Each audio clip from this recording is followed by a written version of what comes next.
This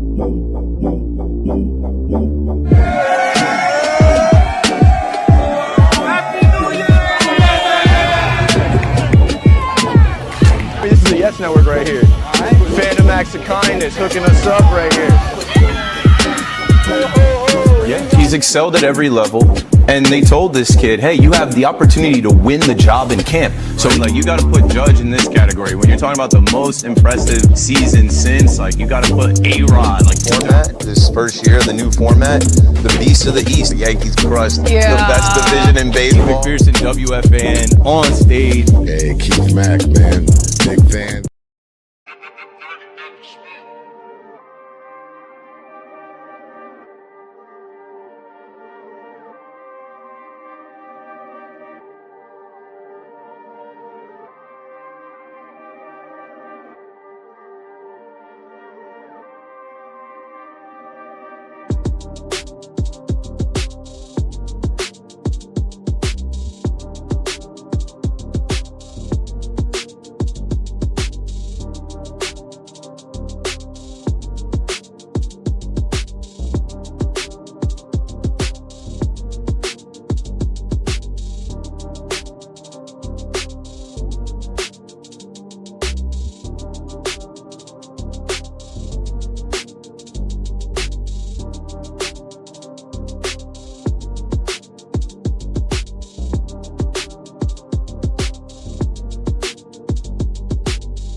And let me see here.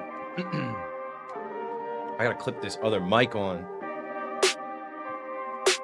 I need an assistant. I need an in-house assistant. But I don't want anybody to come to my house. Mic check 1 2 1 2. Mic check 1 2 1 2.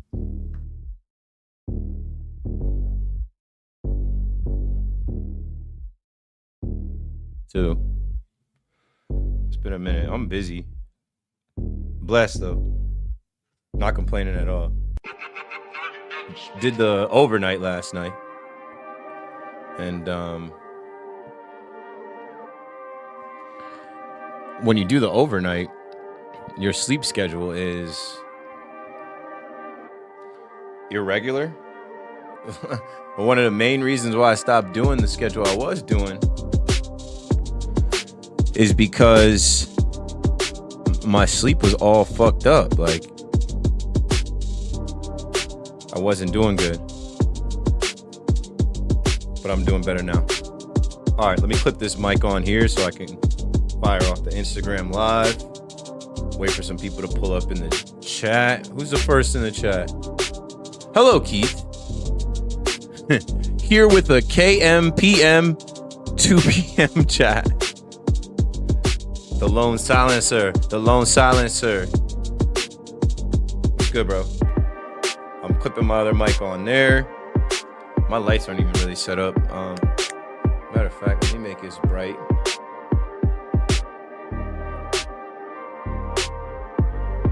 I'll make it bright in here.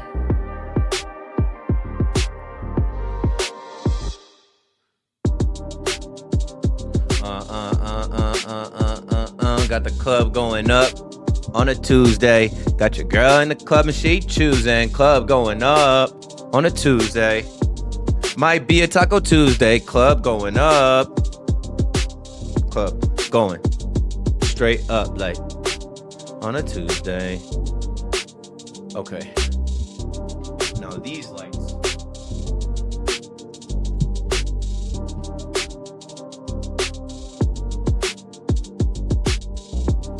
And this room is a mess at all times. I'll show you guys. Last time I was live, I think I had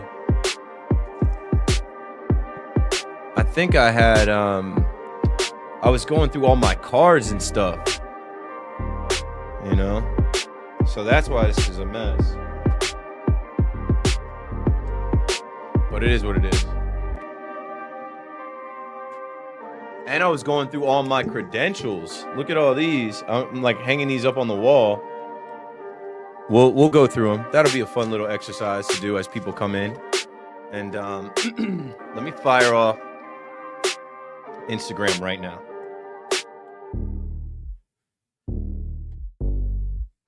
I love this beat. This might be. Shout out to my boy Party who makes the beats. This might be the track I jump on to just kick like a Keith McPherson rap, like about my life, about myself. All right, that's enough though. That's enough. We don't need to run it back again. Anyway, and we're live, man. We're live, man. It took some time, man. Instagram going live too, man. Okay, got the IG up live. And really, I just want Instagram to go live for people to migrate over to TikTok or YouTube or Twitter. Oh, here we go. Jeff goes, ha, Lindor, go Yanks. Yo, you Yankee fans are the best. Y'all trip me out, yo. Let me fire up TikTok real quick. Let me make sure my mic is good. Instagram, if you're on Instagram, give me a thumbs up if you can hear me. Let me hit the other light real quick. Yankee fans, funny as hell.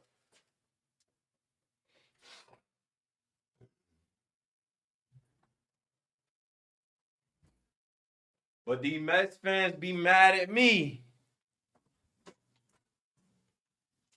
These Met fans be on my neck. The Yankee fans pulling up to the chat to make fun of the Mets news. All I will say is I caution y'all because we don't know what Aaron Boone is going to say tomorrow, you know? We don't know what's going to come out of the Yankees press conference, so chill with that. But Jeff, you made me laugh with that. Ha, Lindor, go Yanks. Henry's in here. What's good, Henry? Henry says what's good, Keith. You know, we're about to run through some things. I put some notes together. I did the overnight last night, so I have notes from that. Last night on the Fan, I basically was just doing Super Bowl reaction, giving props to the Seattle Seahawks defense. We did a little bit of Bad Bunny. Now, I did a lot of Bad Bunny conversation yesterday. We'll do a little bit more of that as well. And, you know, baseball season is upon us. So, yeah, Jeff says Soto to left. From what David Stearns had to say, yeah, the $765 million man, he's going to bump over. He's going to bump over to left field. And that's none of my business, really. That's none of my business, really. Good luck. Hope it works out. Rose said, poor Luke looked like a hostage showing up at camp. Yo, let's get into it, man. Let's get into it, man. I'll share my screen. I wanted to fire up the TikTok. Of course, we're going to talk Luke Weaver. I was having some fun with that on social media. They don't want me to have fun, though. I can't have no fun. If you're watching on Instagram right now, this is live on YouTube. It's live on Twitter. It's live on Facebook this time. Facebook just has a larger audience for me than Twitch. I gotta get in touch with the people at Twitch and be a Twitch partner or something because My Twitch has minimal motion. I'll get like 4 views in a 2-hour live on Twitch. What's this right here? Delete this. All right, let's fire off the TikTok live. My TikTok will go up too.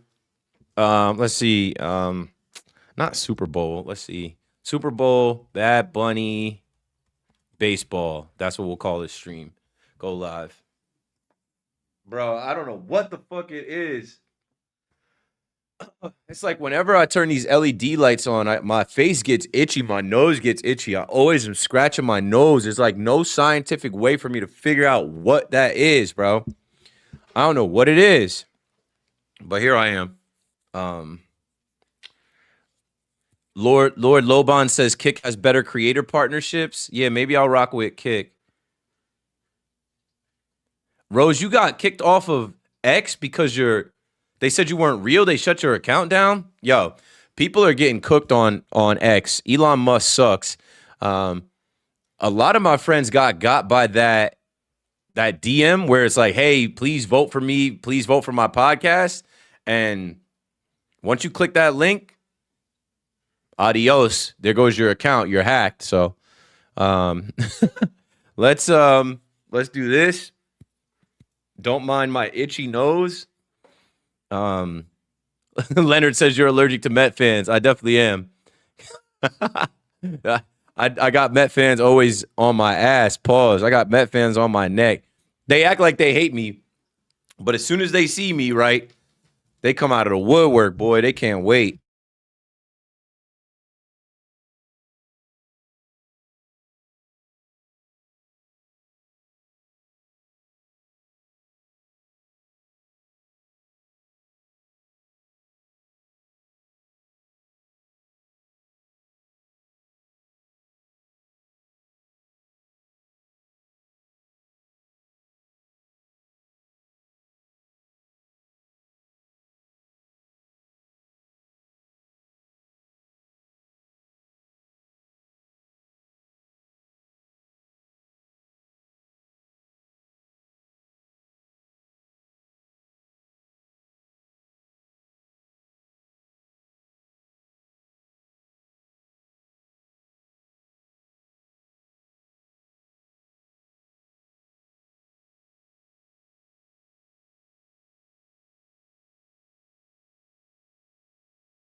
I did all that and the mic was muted. Now you can hear me. Bro, so you can hear me on Instagram. This thing right here, right? If you just tap this button right here,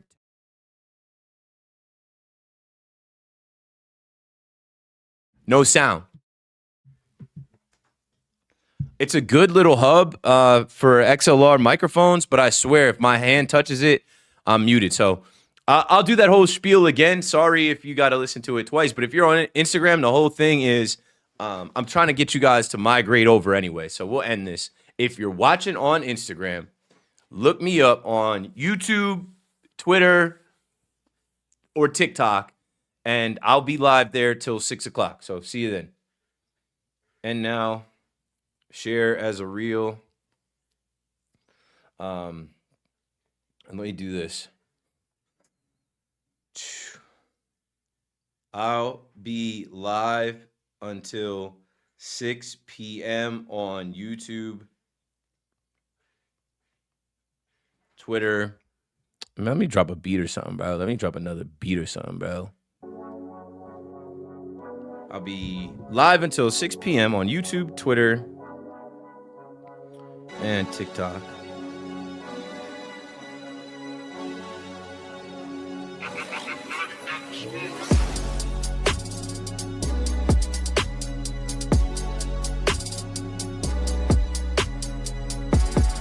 All right. No. Done. Post. All right, so I'm done with that. Yeah.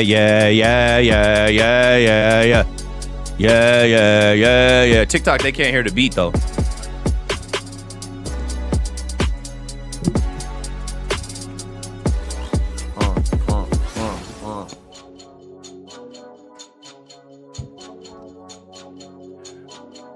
All right, you guys on TikTok, this echoing on TikTok. All right, am I echoing now? My guy, the Echo.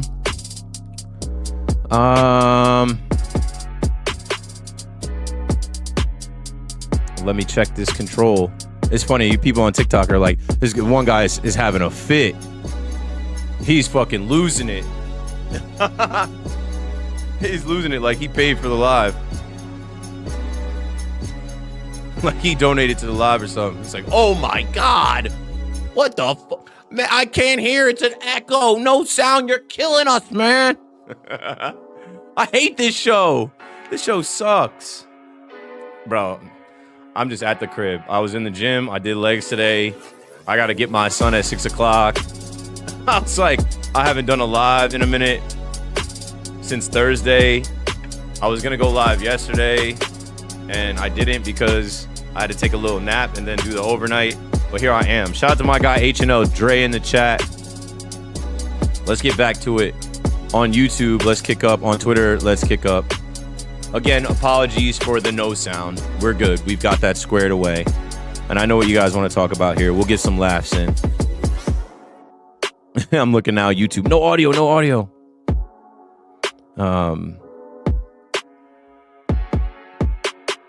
Let's see. Okay, Rose is on YouTube. And I'm getting people out of the paint. I think I told y'all, I'm not even addressing haters at this point. Some of y'all got to get off my gonads. Like, it's been 3 months. It's been 3 months. People still asking the same questions. It's been 3 months. People still saying the same things. Miserable POS. Some people just don't get it, bro. They no comprende. They don't understand like simple things. Anyway, let's do the thing. Okay.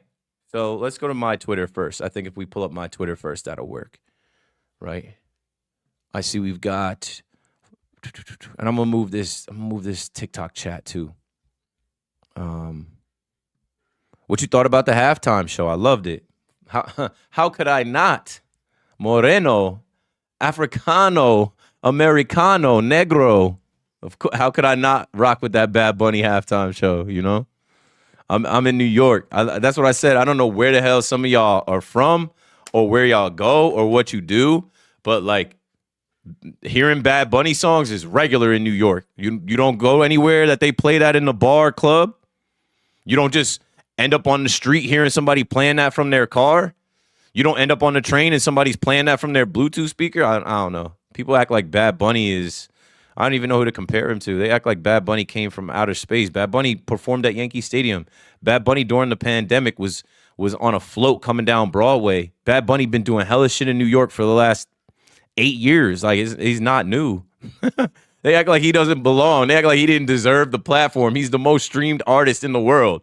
Aren't they supposed to go get the biggest act in the world? What if I told you that the Super Bowl started at, hey, we want to get the most streamed artists in the world to perform at the big game? Start there. And they landed the guy with the most streams globally. What would you say? You say, good job. Now, if I told you that guy was Spanish speaking only, some of y'all lose your minds, but whatever. That's none of my business. None of my business. None of my business. Okay, now in Squabs, what's the thing with you and Doc? Okay, boom. So I was muted as I started to explain what the thing with me and Doc is. And now I can go to my Twitter, and I'll share my Twitter, and I'll explain. So what I was saying when I was unfortunately muted is that I'm from Monmouth County. I'm from the Jersey Shore area. I grew up in Ocean Township right next to Long Branch, and McClune's Pier House is in Long Branch. That's where we'll be doing a Q&A, meet and greet, photo session, autograph session back home down the shore on April 20th. And I have had the fortune and the honor of bringing Aaron Boone down the shore, Paul O'Neill down the shore, Jose Trevino down the shore, Willie Randolph down the shore, and now Doc Gooden down the shore. And we will be celebrating the 40 years since he won the World Series with the Mets and the 30 years since his no-hitter with the Yankees. I can't wait because it's a good restaurant, good vibes. It's right on the beach. It's going to be great pictures, great food, great drinks, great energy. And it's really like just a kickoff to the season. It's April 20th. It's a Monday. It's an off day when the Mets and Yankees are off. It makes sense, right? Gives us something to do. The weather will be warm by then. And, yeah, I look forward to seeing you guys there. So what I'll do is share my Twitter so you can see my pinned tweet. And that has the flyer with myself and Doc. And for the folks on TikTok, I can just put the phone up. Tune, what you need? Your food came out? Okay, boom. So now that that's rolling, share. And go here. So yeah, on YouTube you guys can see. Now on TikTok, I'll just show them my phone real quick, the flyer. Baseball at the Shore, Keith McPherson, Dwight Gooden, Doc Gooden. I don't know what the fine print says. The fine print says, all tickets include an autograph and photo. Enjoy a night of baseball with Keith McPherson from WFAN and MLB Network as he hosts a Q&A with New York legend Dwight Doc Gooden, followed by a meet and greet. Baseball card giveaways, prizes, and swag. Sponsored by Stateside Vodka, Surfside, Corona, and Ultimate Rips. Monday, April 20th, doors open at 6. The event will be from 7 p.m. to 9 at McClune's Pier House. And you can get tickets at McClunesPierHouse.com. And even if you go just to my Twitter and you go to that pinned tweet, you can just click on the link there. And we're far out. But what I know is, promotion-wise, it's good to be far out. It's not unlimited as far as the amount of people that can fit in the space. So, get your tickets now. Tickets are around $100, depending on where your seat is. But you're at a table, and that's at the highest. I'll show you. Some of the tickets are, if you want to sit just at the bar, there's tickets available. Fuck, excuse my language. I just clicked on hit the event organizer, and I meant to click on a seat. I would say to buy the $100 tickets because then you'll get like a table in the front and food and drinks and that stuff. I believe it comes with the seat, but the cheapest seats to get in there are right here. Bar seats, $23.71. So, yeah, man. And what I'll also say is, what can I bring to get signed? Whatever you want. If you want to bring your couch cushion, bring that. If you want to bring a baseball, a photograph, a glove, a baseball card, those are the regular things. But yeah, whatever you want. I believe the $100 tickets, let's see. Group seating does apply. A $25 per person food and beverage minimum is required. So for $100, the food isn't required. The $100 seats are like the middle seats where like you're sitting right in front of the stage, and behind you is the backdrop of the beach where it's a really nice look. So it's basically like you got to buy your table and then you got to spend at the table. But you can get in for $23 and like here, let me show you the like layout. You see like the layout there in the middle? Like if you get a seat that's over to this side, it's less. But if you want to be in the middle where those black dots are, it's more. What's the fastest you've ever run 1 mile? I don't remember now, but I think the fastest I ever ran 1 mile was like 6:10 when I was in high school. Maybe under 6 minutes when I ran track. All right, but you know, I'm focusing on the TikTok. Let me pull this down for folks on YouTube and Twitter watching. If you're on YouTube, go ahead and hit like, and if you're on Twitter, go ahead and share the stream. We're going to get into the Luke Weaver, Juan Soto, Francisco Lindor, you know, that type of stuff. JC101, if you missed it, just go to my Twitter or my Instagram, and I think I posted it on my TikTok too. We're far out. We're more than 2 months out, and I promise you, I will be doing a lot more promo for the event. If you're interested in pulling up to Monmouth County, and that's another thing, right? We do a lot of these events in the Jersey Shore area, or in the New York City area, and it's far away from the Jersey Shore area. So I like to try and get down there for I try to get down there for my like, you know, for the home team, for the family and whatever. Keith, which card at the event you were at was the most expensive? Oh, I don't know. So I was at the Gary V, like Vayner Media V Friends Collectors Day. That's why I remember doing the stream. I had a bunch of cards in here. I still got to go through these. I had a bunch of cards in here that I just was like trying to, you know, bring and hope that they had some value. I don't know. That's not my lane yet, but it's a lane that I'm stepping in because there's a lot of dudes making money with the card game and the collector's game and the trading game, and I'm someone that could just be a host. So I could see myself, you know, kind of figuring out a way out there. Appreciate people following on TikTok as the TikTok number of total viewers just broke 500. We've got over 2,700 likes, 4 new followers, 1 gifter, 16 people watching now. If you're watching and you're not familiar with me, my name's Keith McPherson. I'm a radio host in New York City. I hosted the last 4 years on WFAN at night.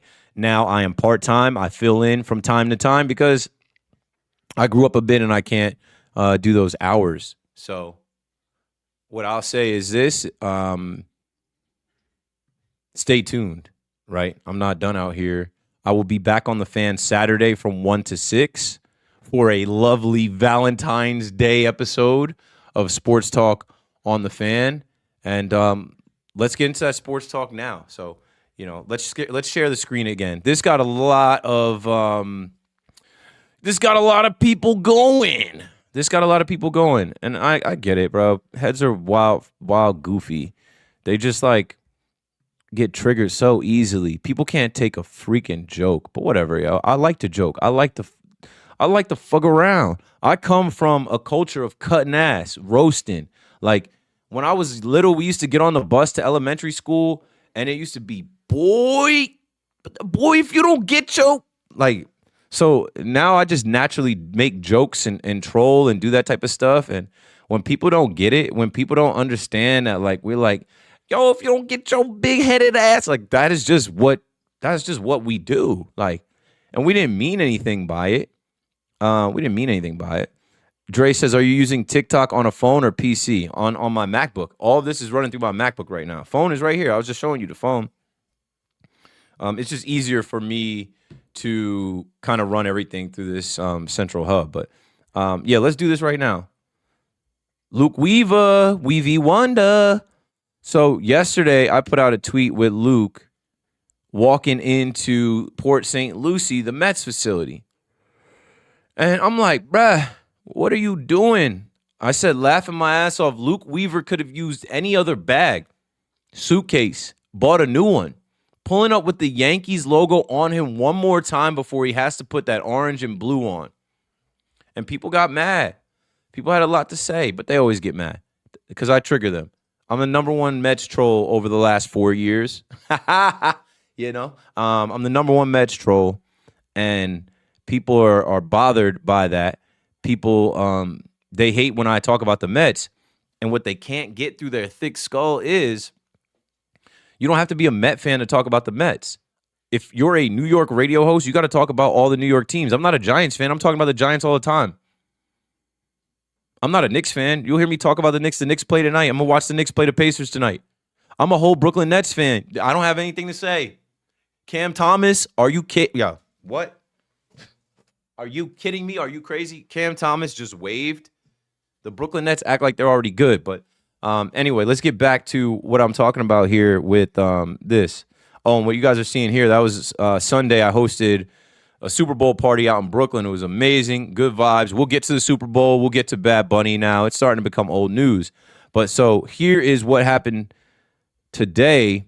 I will play my clip from WFAN, which got people's panties in a bunch even more. Let's see here. Let me pause, make sure the volume is up. Okay, you can see it on YouTube, right? Let me scroll down. Keith says it was a bad look for Luke Weaver to show up to Mets camp with a Yankees bag. So here's what I said on the fan last night. In 5, 4, 3, 2, 1. Luke Weaver shows up to Mets camp, probably right on time, maybe a day late. I know Freddie Peralta was there a couple days ahead of him, but Luke Weaver strolls in today or yesterday, and he's carrying his number 30 Yankee logoed bag. Might be a lucky charm, might have some sentimental value, might just be his one baseball bag with his cleats, his gloves, who knows what else. That was a mistake. That was not needed. That was a choice by Luke Weaver that I think he should have thought more about. Maybe he did. We never know. Luke Weaver's a little quirky. But I just think it sends the wrong message to your new organization that paid you $22 million, and the Yankees were not going to do that. You know, I just heard Deion Sanders talking about transfer students, because in college football, these kids are transferring every year. And he told his transfer students that were coming into Colorado, I don't want to see you in other school merch. Same thing when I went to Monmouth University wearing my James Madison football stuff. Don't wear your old stuff here. Are you there anymore? You want to be back over there? No, you're here. So Luke Weaver, call somebody, text somebody, send an email to get you a bag that says Mets on it, or you're rich. Buy any other duffel bag to show up to camp. You know there's cameras on you. You know you're entering a new situation. You're done with the Yankees. That's old news. The Met fans want to welcome you in, and you already started off on a bad foot. And this is a big year for Luke Weaver. So I know it's not that serious, right? It's a bag, but people are missing the point. You could have pulled up with no Yankee logo on you at all. That was a choice.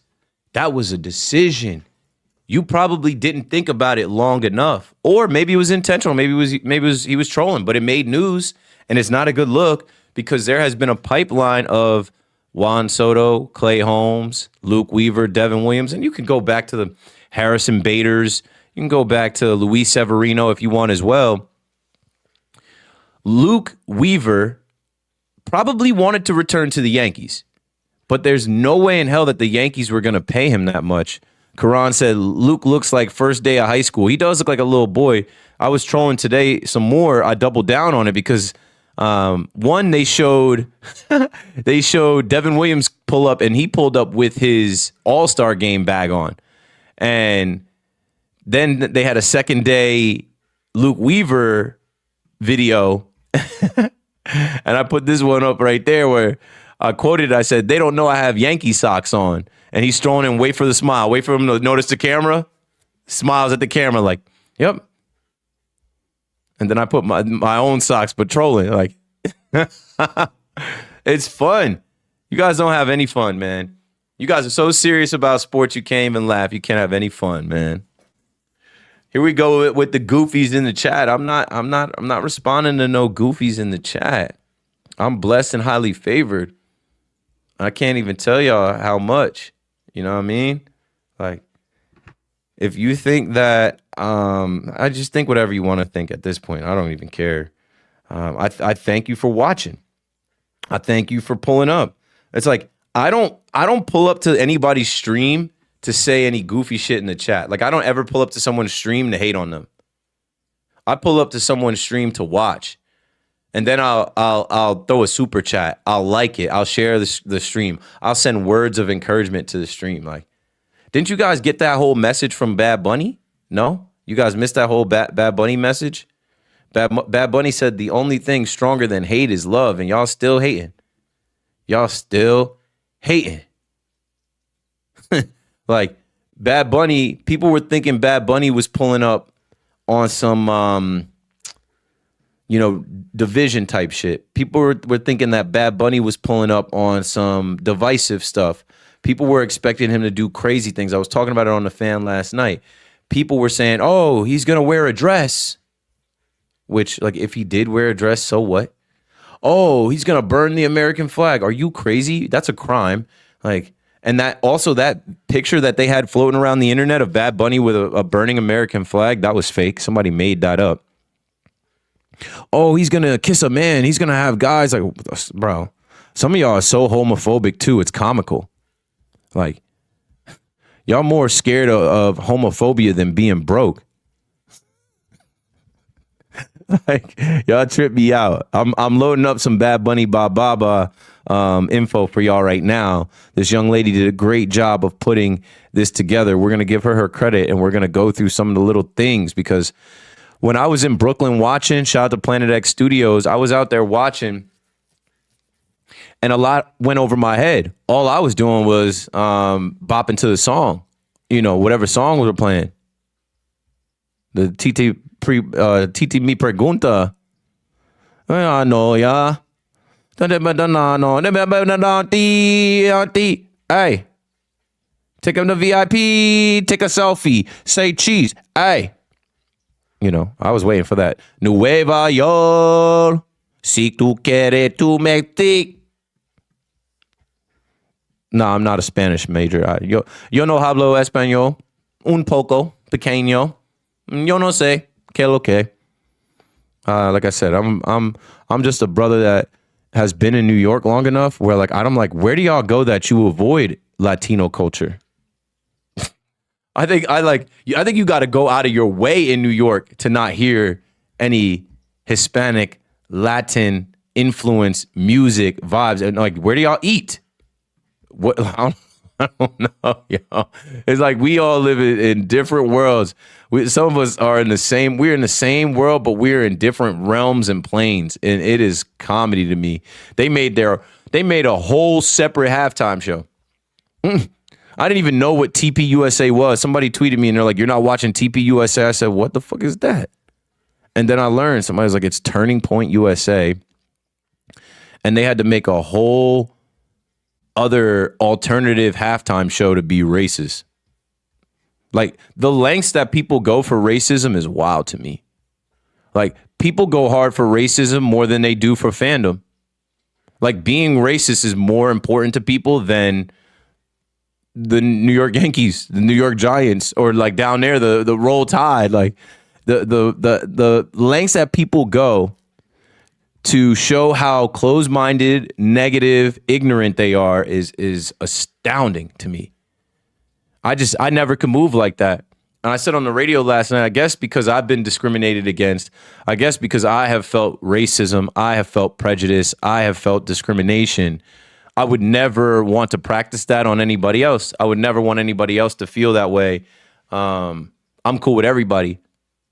You'll see me with white people. You'll see me with Latinos. You'll see me with Asians. You'll see me with black people, and not just African American people. You'll see me with Jamaicans, Haitians, actual Africans, because I don't care about that. I care about, are you cool? I judge you by your character, right? Lames come in all shapes and sizes. Losers come in every race, every religion, every background.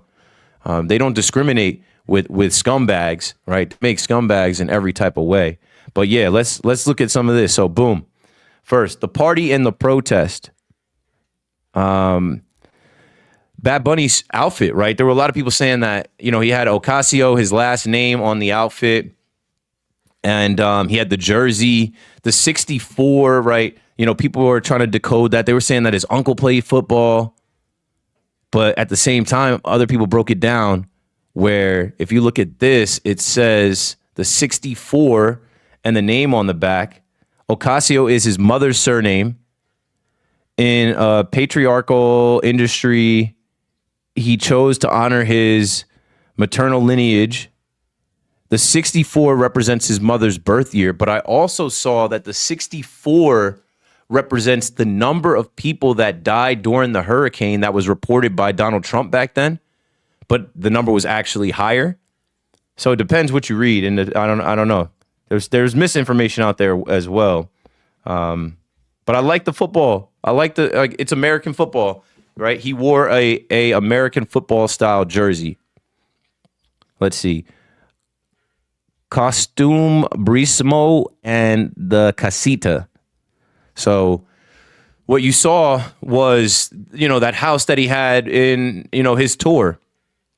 And the set recreated a Party de Macasina, a carport party, by placing ubiquitous cheap white plastic monoblock chairs on multi-million-dollar stage. Bad Bunny performed an act of radical validity, elevating the everyday aesthetics of the Puerto Rican working class to global status. The guest list included Pedro Pascal and Cardi B, but also you saw Jessica Alba, Alex Earl. You guys know Alex Earl? Alex Earl is actually from my area, not too far from where I grew up. She's a little cringe at times, but I'm always going to support the home team. I'm always going to rock with people from where I'm from. You know what I'm saying? So shout out to Alex Earl, because there were people coming at her neck. There were people coming at her talking about, she was the only white girl out there, and when does she ever support the cause and whatever. Zach says, what's your favorite sport to play growing up? Football. Football. Football, Hi, Felice. Yeah. I mean, Rose is smart. Rose is a very educated, smart woman, and she says racism gives a perception of taking back power. Like, you're projecting, you're putting all that racism out, and you can't do anything. So all those people that were like, we're not watching the halftime show. Okay. You weren't missed. Let me pull that up right now as I'm on a computer looking at my notes from last night and whatnot. Like, you weren't missed, yo. That was the most watched halftime show ever. Past Kendrick Lamar last year, right? Nobody's talking about Kendrick Lamar's halftime show. Bad Bunny, he is sitting there in the top 5, right? They're talking about, Michael Jackson, Prince, Beyonce. Now they're putting Benito up there. So check this out, YouTube. 135.4 million viewers last night. Bad Bunny delivered the most watched Super Bowl halftime show of all time. So for all those people that were like, yeah, we're not watching, okay. That's on you. You miss Lady Gaga. You miss Ricky Martin. You miss Cardi B. You miss Alex Earl. You miss Jessica Alba. You miss Pedro Pascal. You miss Karol G. That's on you, bro. Whatever. So let's keep it moving. Speaking of Ricky Martin, if you're watching on YouTube, the struggle gentrification, right? So I saw my guy Shiggy, and shout out to Shiggy, because Shiggy is cool. Shiggy kills it. I like Shiggy's stuff, but it was just a misguided post. And I actually have a comment on the post that got like 700 likes. But he basically was like, yo, how I know Bad Bunny was on bullshit? Because he brought out Ricky Martin and he didn't have him do Livin' La Vida Loca. Bro, It's 2026. We do not need to hear Ricky Martin do Livin' La Vida Loca. We do not need to hear that song, that pop song from 1999. So Ricky Martin joined to perform Lo Que Le Pasó a Hawaii. In translation, What Happened to Hawaii? The song draws a sharp parallel between the annexation and tourism takeover of Hawaii and the current displacement of Puerto Ricans due to tax acts enticing foreign investors. A rally cry for cultural autonomy in an era of neo-colonialism performed by two generations of the island's biggest stars. So it was powerful, right? He used Ricky Martin to sing his own song and send a powerful message. Have you ever been to Puerto Rico? It's amazing. It's a beautiful place, right? I thought that was smart. I appreciated it. So even when they came in and you saw the roots, the sugar cane, right? It wasn't just like a random grass field.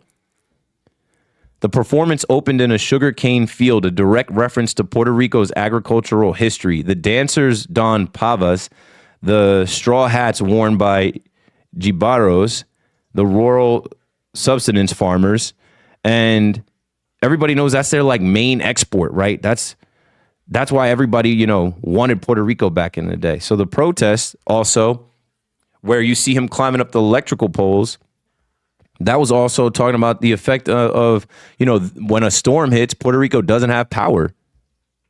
Said this effect is a direct visual metaphor for the unreliable power grid and citizen frustration, right? During the song El Apagón, the blackout, the stage's electric poles sparked and blew out. This was not standard pyrotechnics. It was a critique of the island's fragile power grid. So, like, what I appreciate is art. What I appreciate is the thought out, intentional aspect of all of that. Right? Even his first message, the first message that he sent was that if I'm here today at the Super Bowl, it's because I never, ever stopped believing in myself, and you should always believe in yourself.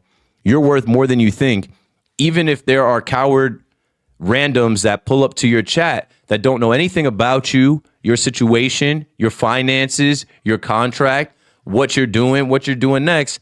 They just project, right? They project. Like, you can't project on me. 1, I'll beat your ass. 2, I'm more successful than you. 3, you have no idea what you're talking about.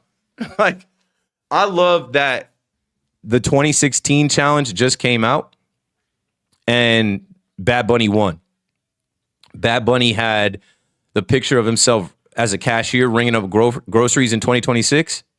And now he's got himself standing in the middle of the field at the Super Bowl performing the most controversial halftime show ever, which is now considered a top 5 halftime show all time and the most watched all time. Winner. He won. He won. He won big time. And then the other message of the only thing more powerful than hate is love. Amazing. And then the football said, together we are America. And I spoke on air last night about that. There is a small subset of people that seem to think that like they are some type of patriots and freedom fighters and they've got to protect America. Like they built America on their own or something. No, America was built by a lot of different people from a lot of different places, a lot of different nationalities from the start to the end, right? Billie Eilish got on the Grammys and she said, nobody's illegal on stolen land. Like, what are we talking about? And, the Grammys, Bad Bunny came out and he was in line with everybody because everybody was ice out, fuck ice on the Grammys if you watch the Grammys. But he didn't do that on the Super Bowl stage, which I thought was strategic as well. It was all about unity. It was all about love, even to the point where, bro, they had a wedding on the field. And you want to talk about a one-of-one wedding?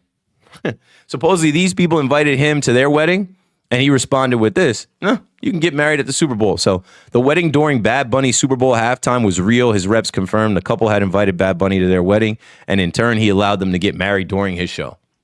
What a solid, what a guy. What a guy. I also like this too, and we'll get back to some of those slides as well. If you're on TikTok, you can't see this stuff, but I'm gonna run through this and then we'll move on from Bad Bunny.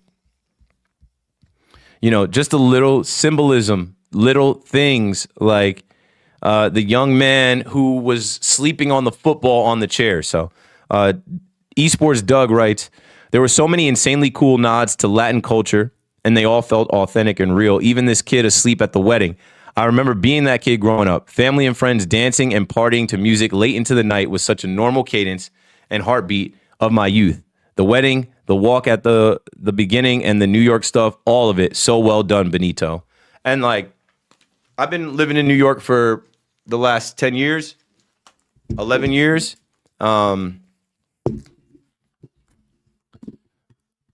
When he did that Nueva Yo, let me see if I can find this right now. And he turned up.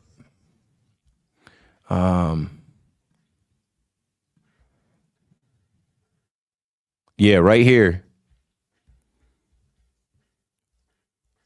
It was so well executed and so real. You could tell homie spends a lot of time in New York. You could tell he wanted to pay homage to the city. I remember I was at Yankee Stadium when Bad Bunny was there, and people made a big deal about him not standing for the anthem. Two things with that. One, he doesn't want to be seen. Two, this guy's got a target on his back. Like, they said he had a bulletproof vest on at the Grammys. Like, people are trying to kill this man. So, two things from this. So, Nueva Yo, the set transitioned to a Brooklyn, Washington Heights block party, bridging the ocean between the island and the millions of New Yorkers. I never heard that. New Yorkers. I guess that's what they call New York Puerto Ricans. He shared a shot with Tonita, the real-life owner of the Caribbean Social Club in Brooklyn, validating the migrant experience as an essential part of the Puerto Rican identity.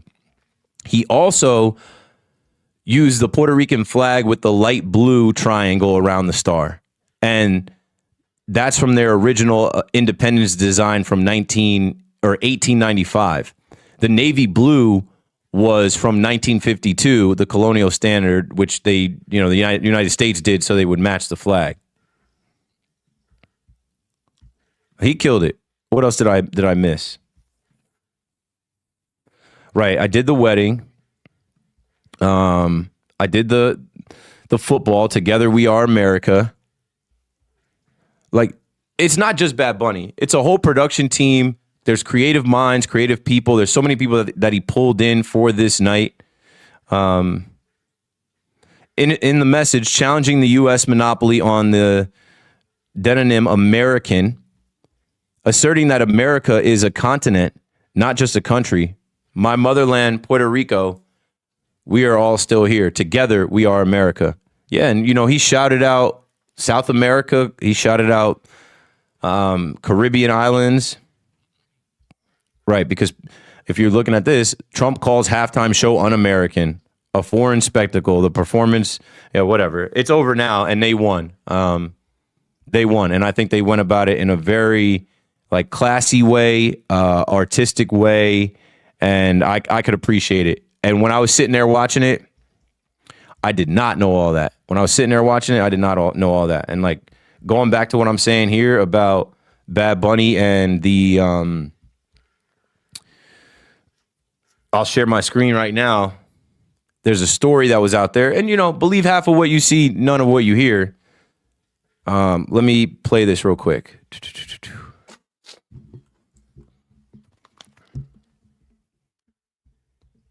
No wonder Bad Bunny's abdomen appeared unusually swollen at the Grammys. Behind it lie 3 unsettling truths. Recently, Bad Bunny won the 2026 Grammy for Album of the Year, but many people were drawn to his tense and protruding abdomen. Was this a wardrobe mistake? First, according to his team, ever since it was confirmed that he would perform at the Super Bowl halftime show, the number of death threat emails he received skyrocketed by 400%. For safety reasons, the team required him to wear body armor for a period of time. He's wearing Second, body armor to prevent to the the body Grammys in armor LA. from looking bulky on camera, the styling team designed an extremely extremely tight structure around his waist, which compressed his breathing and abdomen. He could only relieve the discomfort by frequently touching his stomach. Finally, the prolonged pressure around his waist kept his nervous system on high alert. During a backstage interaction with Lady Gaga, even a light physical contact triggered a defensive reflex. He quickly scanned his surroundings to ensure his safety. This is a typical stress response.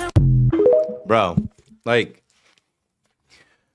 I hate that we live in this time where people can send so many anonymous emails and messages and threats. And when you're someone like Bad Bunny, he's worth so much and means so much to people. His security team has to take all of those threats as legitimate. And he is not someone that is violent. He's not somebody that has hurt people. He's a musician. He's made a lot of people happy, especially Super Bowl Sunday. It's foul, bro. It's completely foul. Like, that's the world we live in. This man has to fear for his life at the Grammys as he's about to win Album of the Year, being the first all-Spanish album to win Album of the Year. And, you know, it's crazy. You got to take all threats as potential threats. You don't know, because people in the past have gone through with those type of things, and you can't get caught lacking. We've lost a lot of greats. You know, in LA, we lost Nipsey, and there wasn't a threat. Nipsey was killed on his own property by someone that was familiar with the area that he had known for years. And they say that was an inside job. It's unfortunate. It's unfortunate. Like, when you're great, they hate. The greater you get, the more hate you get, to the point where people want to kill you for your greatness. I strive to be so great. That's why I say I'm not entertaining any haters that hate on me. You guys are bottom feeders. You guys are so low, you know. I've done so much in my life to win and work, and there's so much more that I'm going to do. I know it comes with the territory. I'm inspired by someone like Bad Bunny, man. I'm inspired by him taking on the challenge to rock that Super Bowl halftime show and do it as well as he did. All right, we're approaching 5 o'clock. Let's lighten the mood a little bit, but that's my take on it, man. I love the halftime show, but like I said, I'm a brother from Monmouth County, right? I'm a black dude that's been in the city for a decade. I've dated outside my race. I've been with Puerto Rican girls, Dominican girls, Cuban girls, right? I've got cousins who are half black, half Cuban. I've got cousins who are half black. You know what I'm saying? Like, I'm not racist. I'm just not somebody that could be. I'm not somebody that will ever discriminate against people like that. You know, I just think it's foul. I think it is toxic. I think that we need more people like myself speaking out against it, that have a platform, instead of people like immediately yesterday. I saw so many people telling on themselves about who they are and what they really think and how they feel by the way that they were against the halftime show. And it's like, it says a lot about you. It says a lot about you that, oh, why wasn't it in English? Bad Bunny can speak English and Spanish. You can barely speak English. You're not better than anybody because you're in America. You're not better than anyone because you're not a minority. So it's unfortunate that in 2026, like, we still are having these conversations. And what I think it is the internet. Because we're not really having these conversations. Like, we're on the internet having this conversation right now because it's all everybody is seeing and reading. Because there's no barrier to entry on TikTok, YouTube, Twitter, Instagram. Any anonymous coward can go on there and write something stupid about me, about Bad Bunny, about black people, about Latinos, Puerto Ricans, and they can get that off. They can throw stones and hide their hands every day. You know, I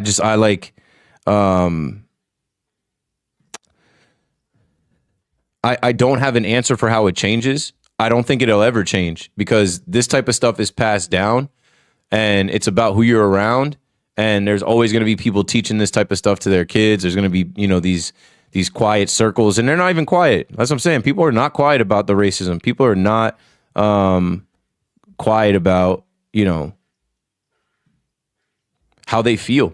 And I guess you're entitled to feel however you want to feel. But to me, that's foul. And I'm looking at the people that are out there carrying on and speaking a certain way about you know, Latinos and Bad Bunny and everybody in between. And it's noted. It's noted. It's noted. All right.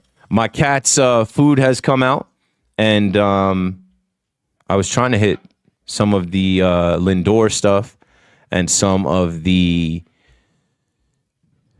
Juan Soto stuff as well. So here, I have it in my notes. Let's see if I can pull this right here. I can pull this right from here. And yo, I'm not twisting anybody's arm to be in this live right now. I promise you. So like, if anybody is feeling any type of way, like you don't have to watch me. You don't have to follow me. You don't have to be any like, you can go, bro. So like, you know, any of the corny shit in the chat, go for it, bro. Like, take it elsewhere, you know. That's not what I'm here for. There are some people that I have seen consistently, whether it's TikTok, whether it's YouTube, whether it's Twitter, whether it's Facebook, that fuck with me, and I'm here to connect with them. I'm here so that they can see me. I'm here so that they can hear me talk. I don't know you.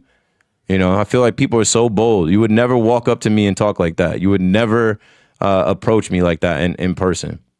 I get this all the time. Oh, you're taller in person. Oh, I didn't know you. Like, yeah, people are super bold online, and you wouldn't know that they're like that in person. They're quiet as a mouse because they're not protected. They're not behind a screen.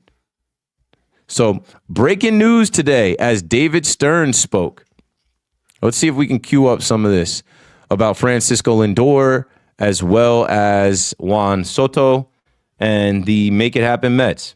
Like I always say, I don't hate the Mets. These are my Mets. I've never paid this much attention to the Mets in life. Being on the radio in New York, you can't get on the radio and be the first voice on the radio at night and have not watched the Met game or listened to the Met game or looked at the box score or know all the players and know who pitched and know who came out of the bullpen and know every little thing that went on in the game because somebody can call you on that phone and say, hey, did you see this in the fourth inning? And if you didn't, it comes off like you're not prepared to do your job. And I've always prepared to do my job. So let's do some of that now, talking sports and talking about the New York Mets. So boom. This reads from SNY Mets. Juan Soto will play left field for the Mets in 2026. David Stearns on the move says Juan was working out in left field. He felt really comfortable there. It made sense for us from a roster perspective, not something we had contemplated, but as we've had conversations, it made sense. So more on that. They said he is playing in left field for the Dominican Republic. I assume Fernando Tatis is in right field. And if Juan Soto feels comfortable in left field, they're going to have Luis Robert play in center. And then I guess Tyrone Taylor play in right. And that's probably their best defensive outfield at Citi Field at home. It's just kind of funny, though, because you signed this guy last year. He plays right field the entire year last year. He played right field in Yankee Stadium the entire year the year before. Now you're going to put him in left, and, like, it's not like Juan Soto is a plus defender. Juan Soto, you know, he leaves a lot to be desired, whether it's tracking the ball, whether it's, breaking to the ball, reading the ball. But hey, not my problem. It is what it is. And good luck to Juan Soto and the New York Mets. I want them to be competitive this year. I want them to be good. Baseball is better in New York when both teams are good. Baseball is better in New York when both teams are competitive, In the chat, Felice says, Soto to left field, crazy. It sounds crazy to us because the Yankees would not move him out of right field, right? Felice, I'm assuming you're a Yankee fan. And Kuran says 43 days until opening day in San Francisco. Tell me about it, bro.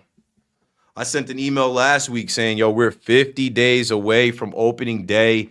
It will be here before we know it. Like, let's line it up. Let's be ready. Bacala says he's got almost 500 career games in left. We watched him play in San Diego. We know. He also played in the Nationals Park, in Nats Park. We know. Can he play left field? Yeah, but he's been playing right field. And so now you're changing his position, and he's not a plus defender. And this is on a team where your general manager, your president of baseball operations stressed run prevention, defense, right? That's why they didn't want Pete Alonso.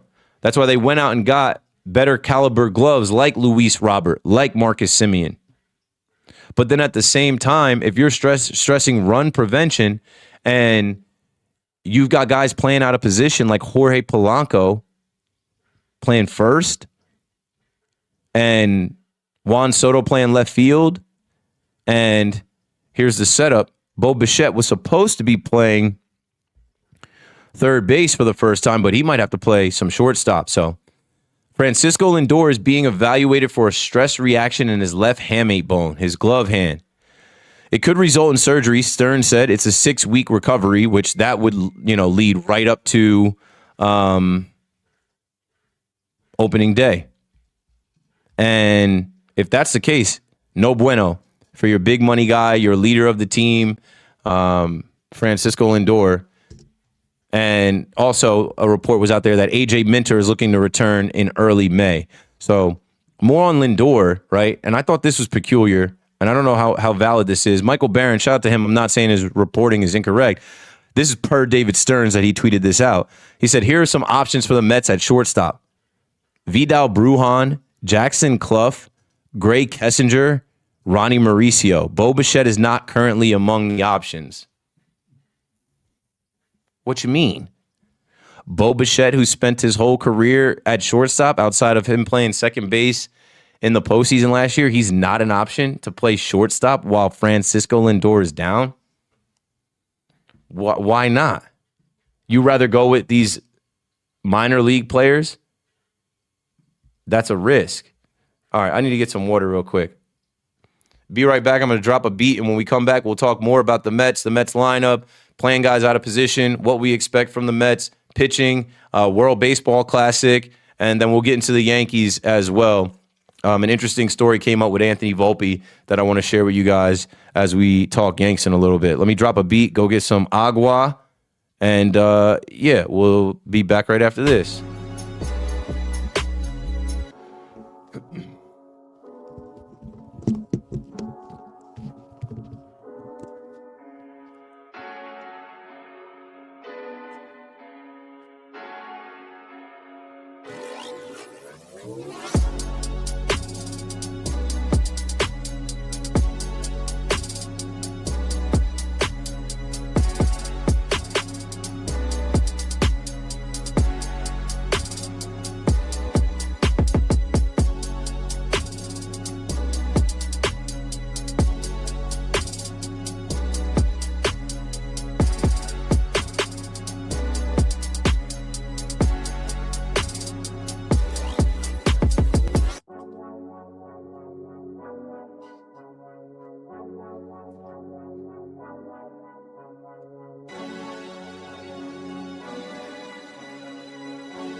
All right.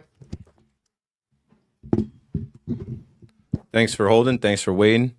Shout out to the people rocking on TikTok. We got 89 people watching on TikTok.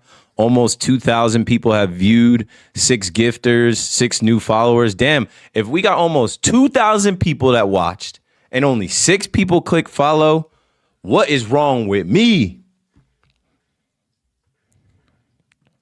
Everything.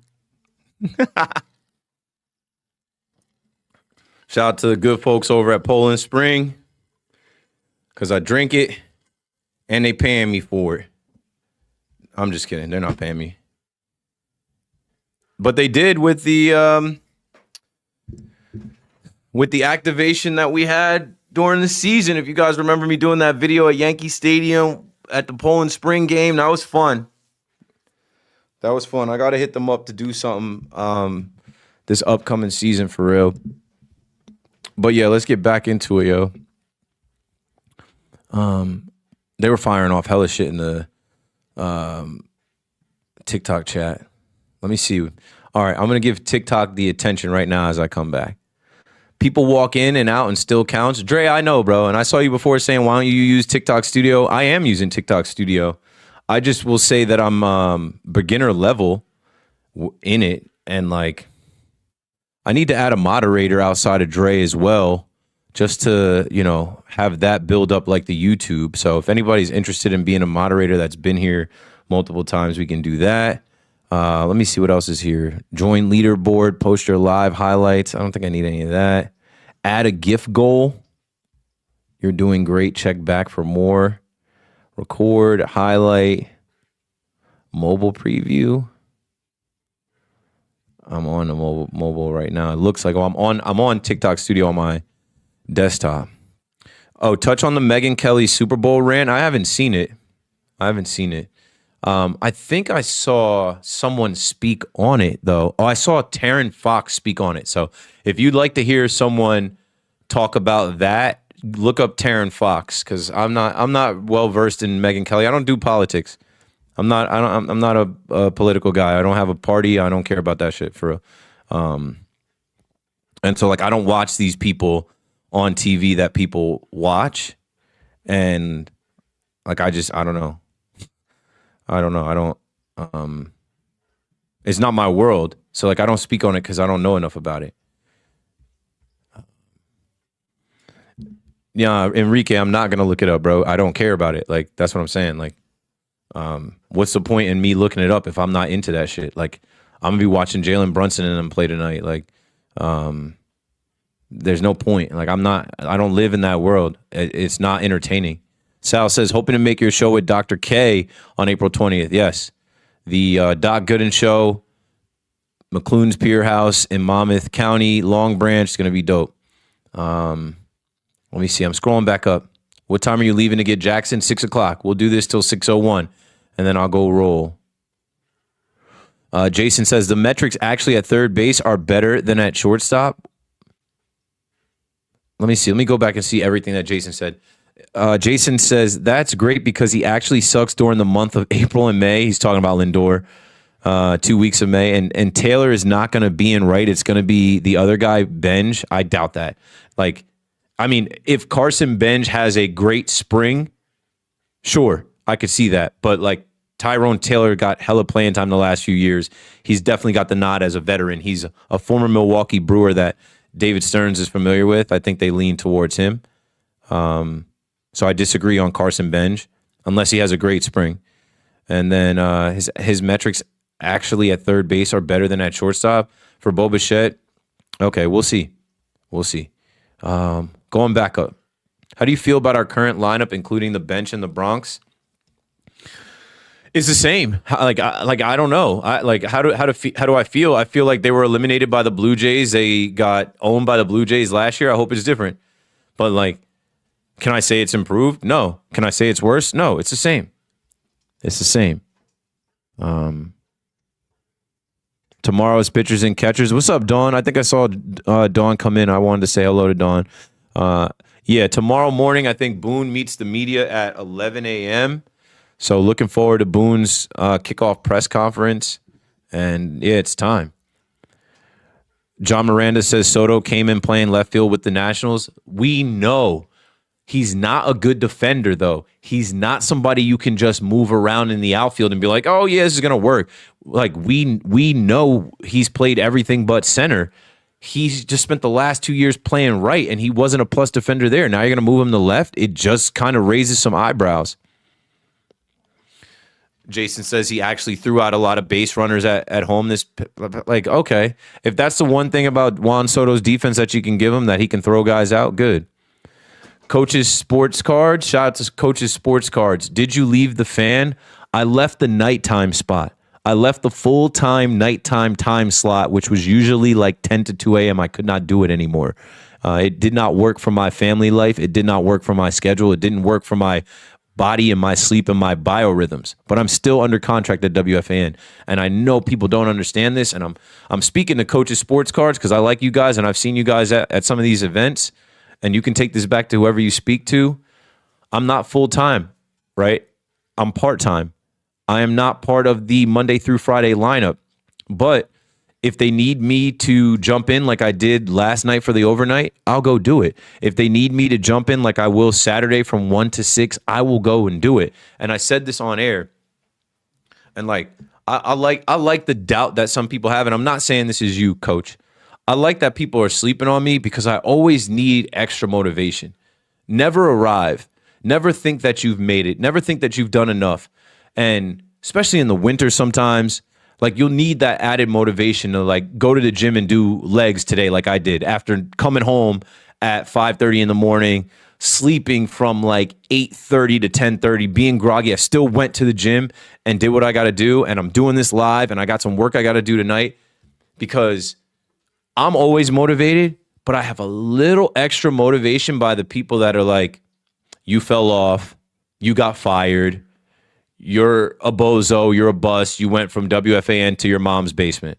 Okay, copy, stay tuned, gotcha, heard you, lock it in, thank you very much.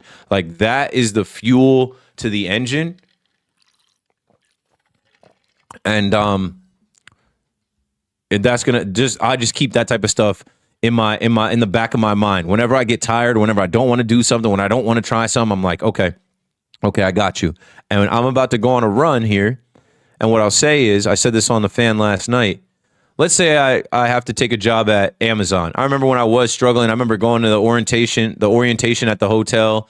I remember sitting around all the people that were applying to work at Amazon, and I sat there for the orientation for maybe 10 minutes, and I got up and left. But let's say I have to go back to that and get a job at Amazon, whether it's driving, deliveries, stocking shelves, whatever. Let's say I do that, but I can still maintain a part-time role as a fill-in host at WFAN. That's pretty dope. That's pretty solid.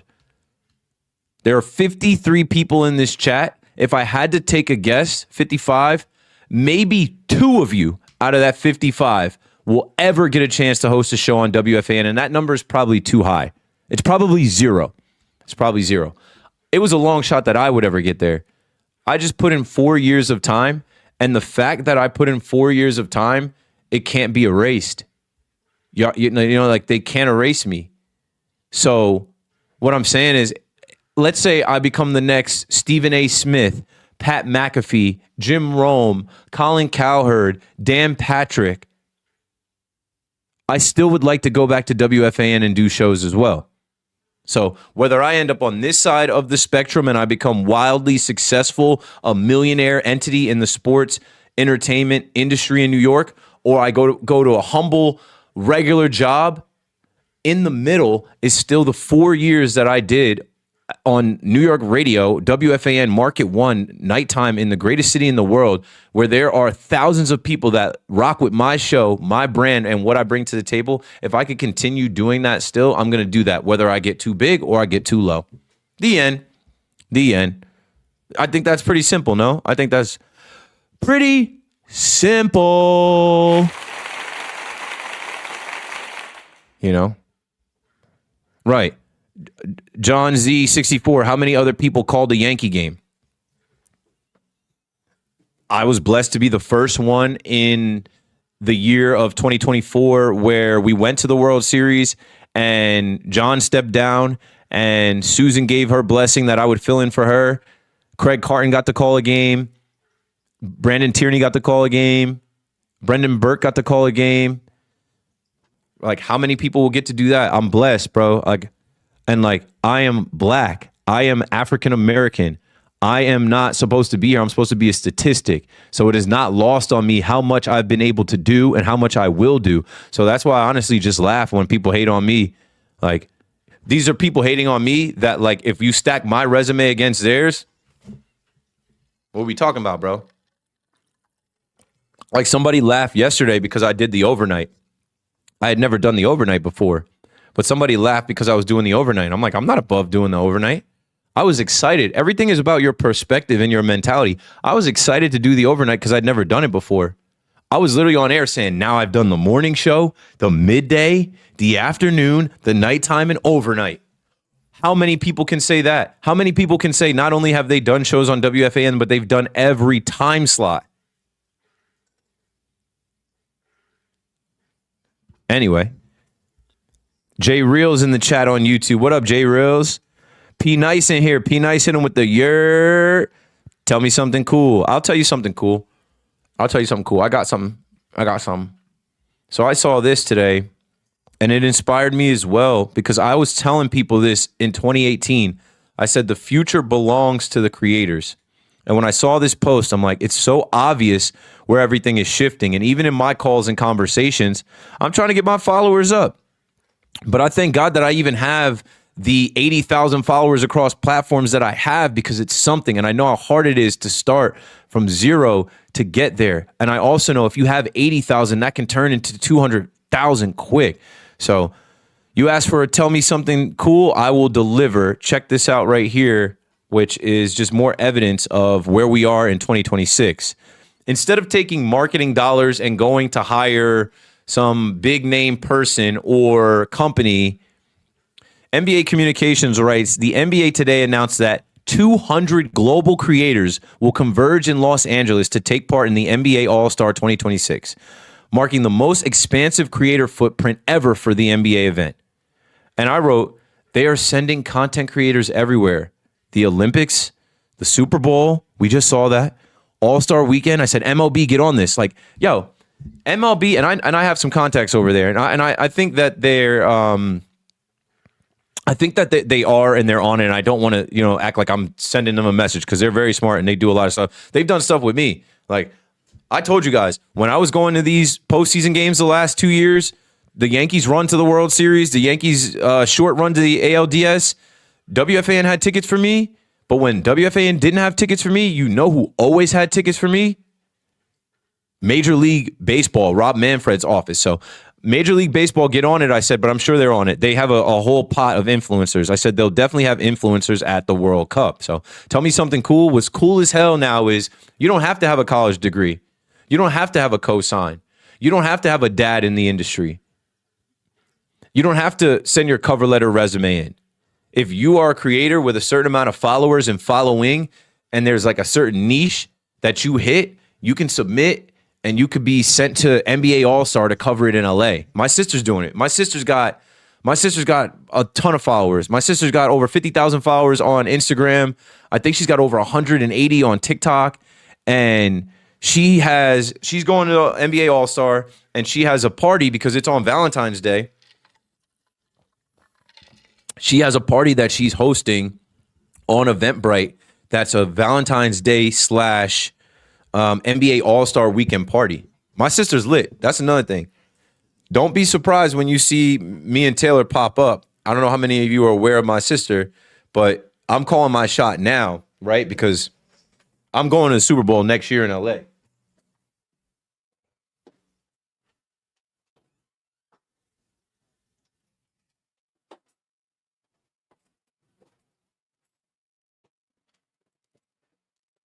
If you follow me, you saw the jacket, right? So shout out to the good folks at Pro Standard who sent the Super Bowl jacket. They reached out and I was like, yo, I'm not going to the Super Bowl, but I am hosting a Super Bowl party in Brooklyn that's going to be dope. And they're like, you want us to send you a jacket? I'm like, hell yeah. This is an over $300 jacket. This is leather. This is nice, boy. Like, this is what? Bro, hold on, bro. Like, so mark my words.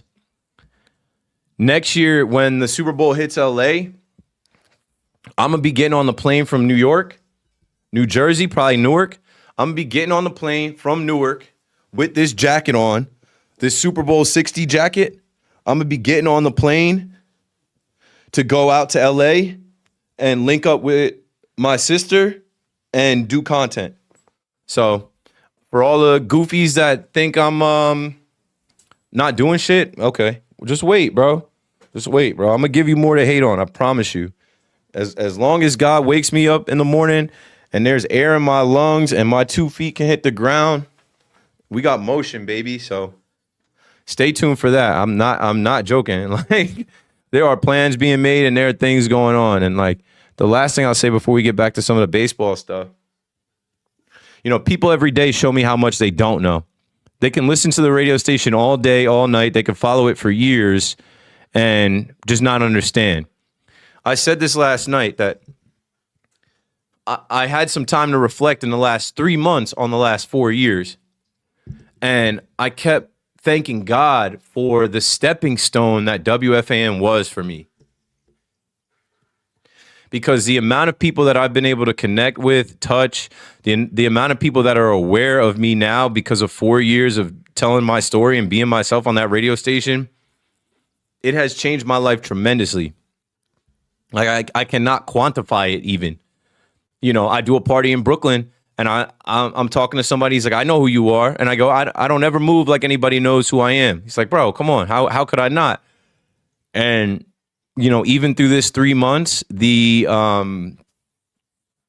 calls and texts and emails and conversations that I've had, I'm like, man, God is amazing. And shout out to the power of WFAN. Many nights you heard me say that mic is powerful. You don't do 4 years of radio on WFAN and then just disappear into the ether. You don't. If you're good, like, that's what I'm saying. It's never been a question of whether I was good at the job or not. It's never been a question of whether I was talented or not. That's how I got the job, and I got better at the job. I could not do the job because I have a 2-year-old son that wakes up kicking and screaming. Even last night, as I'm about to go to WFAN, my son was wilding out, bro. And people don't understand this that don't have kids. People do not understand this that don't have kids. I'm going to show y'all. Because that's something else, too. I was talking to someone. They're like, yo, you're a dad. You tell everybody about your experience, but how much do you show? And I'm like, I need to show people more of, like, what I'm talking about. I love my son. I love my wife. But, like, I am in the room with my son last night. I have to be on the radio at 2. And I am in the room with my son, helping my son.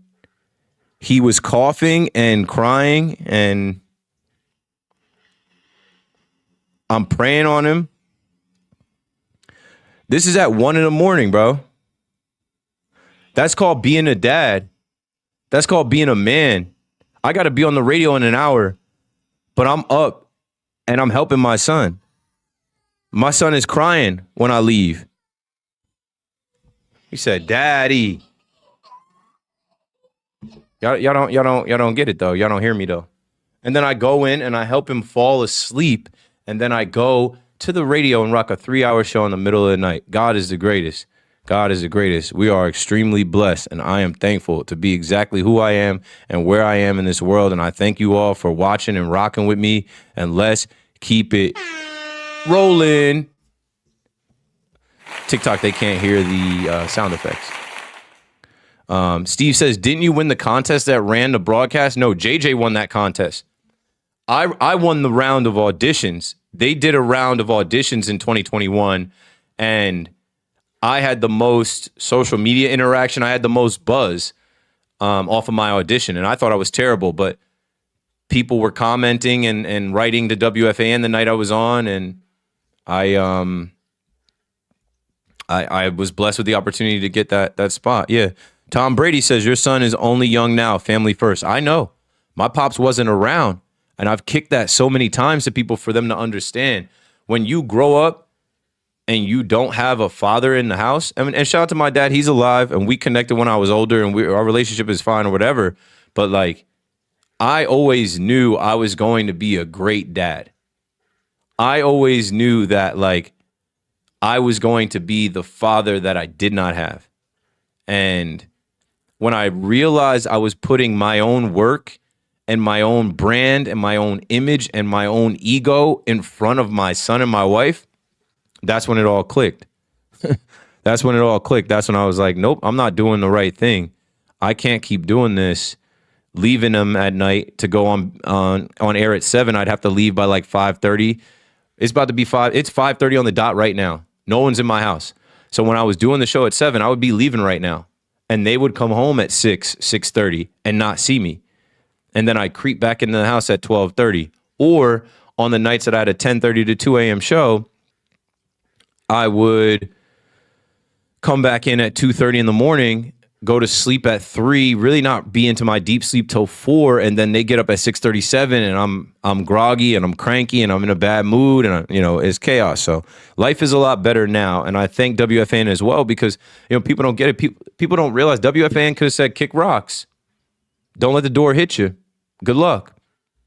But they said let's figure out a way to keep you in the fold. And I asked, hey, can I still do part-time stuff and some fill-ins? And I'm happy to be on standby and still be a part of the brand because as I continue to grow, I'm telling you, like WFAN comes with me.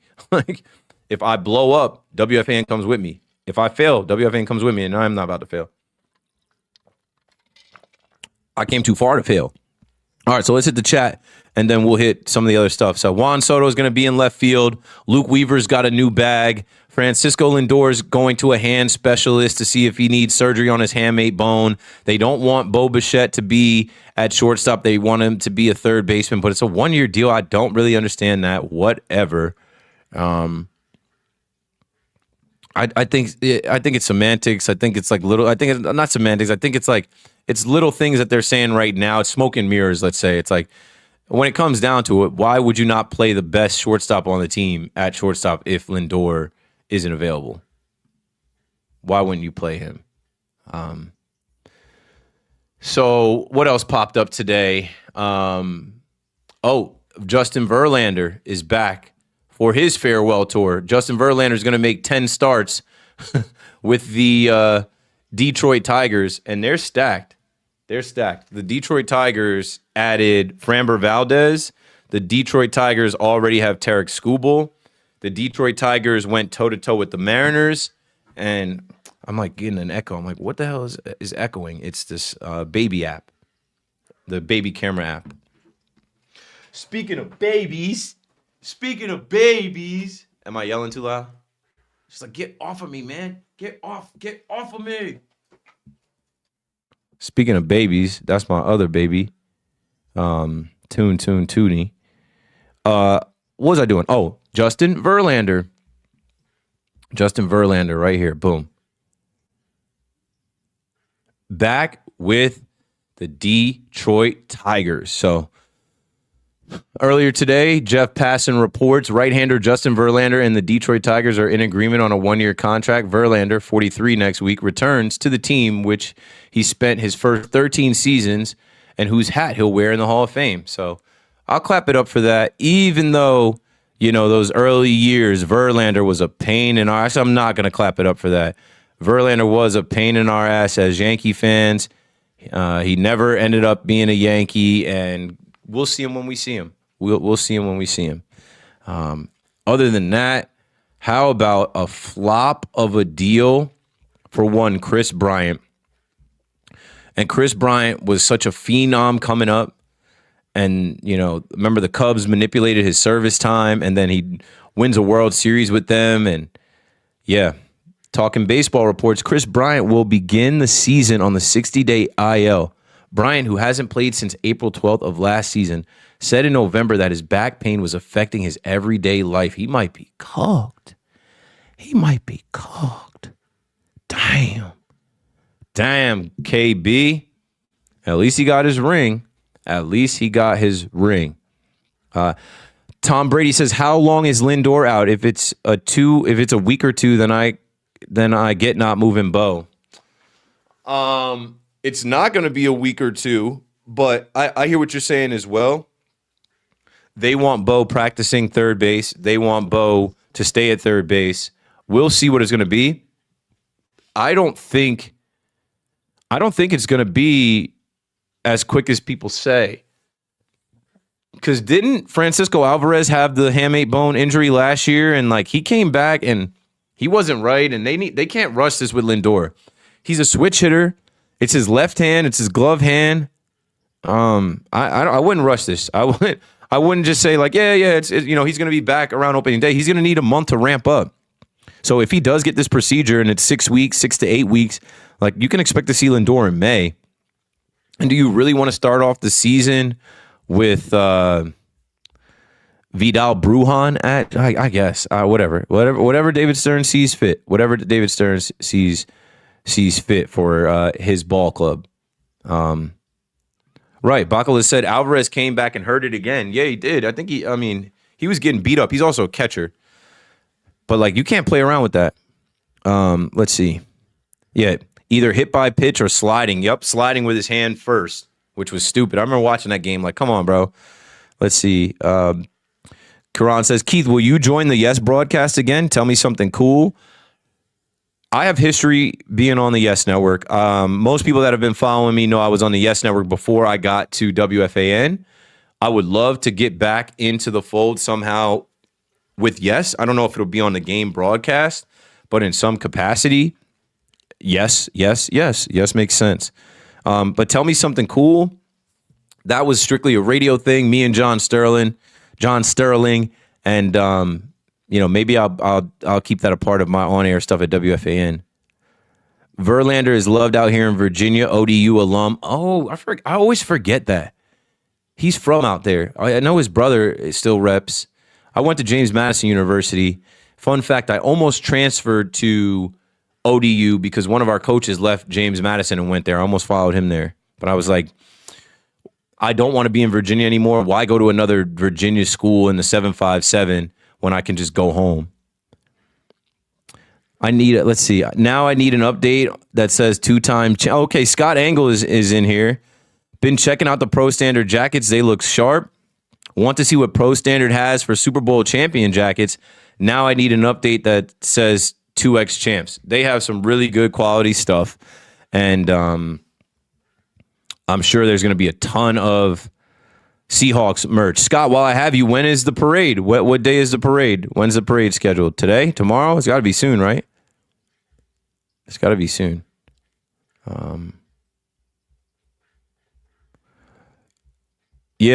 Peter Jeanette, work on your spelling before you hit send. Don't be in a rush to be a clown. Add a profile picture, type slowly. You'll get there. You'll figure it out. Keith, can I ask you a question? Wouldn't Bo Bichette be the perfect fit for a Yankees lineup? No, because they don't view him as a shortstop. They have a third baseman. And in our minds as fans, yeah, he could be a leadoff hitter, which we don't have. He could be in front of Judge, which would be great as a two-hitter. But the Yankees were not going to pay him the $45 million, whatever it was that he made. And the Yankees love Anthony Volpe. The Yankees love Anthony Volpe and are not quitting on Anthony Volpe, so they were not about to bring in Bo Bichette. They have Jose Caballero. Speaking of Yes Network, Michael K. pronunciation of his name is way different. Whose name? David says, hey, Keith, miss you on WFAN. Totally respect your decision, and it was great to hear you this morning. Yeah, thanks. I'm blessed. Like I said, I wasn't fired. I feel bad for like BT and Sal because they were let go. And I think now that it's been almost 3 months, people are starting to realize like, oh, Keith told us the truth. Keith told us the exact truth. If you go back to that video that I posted, I said, I'm breaking the news. I'm no longer the nighttime host at WFAN. I want you to hear it from me and no one else so no one can hijack the story. I'm not quitting. I'm just shifting. I'm stepping down from the nights and I'm doing part-time. I'll still be around to do some fill-in spots. We'll talk soon. I think I've done 5 fill-in shows. Saturday will make it 6. And if anybody has a problem with that, I don't really understand outside of people that selfishly are fans of mine, listeners of mine that wish they could hear me every single day. But I think, I've explained enough that this was better for my family. This is a better situation for my family. I got to work during the day. I got to get a day job. And that's coming soon.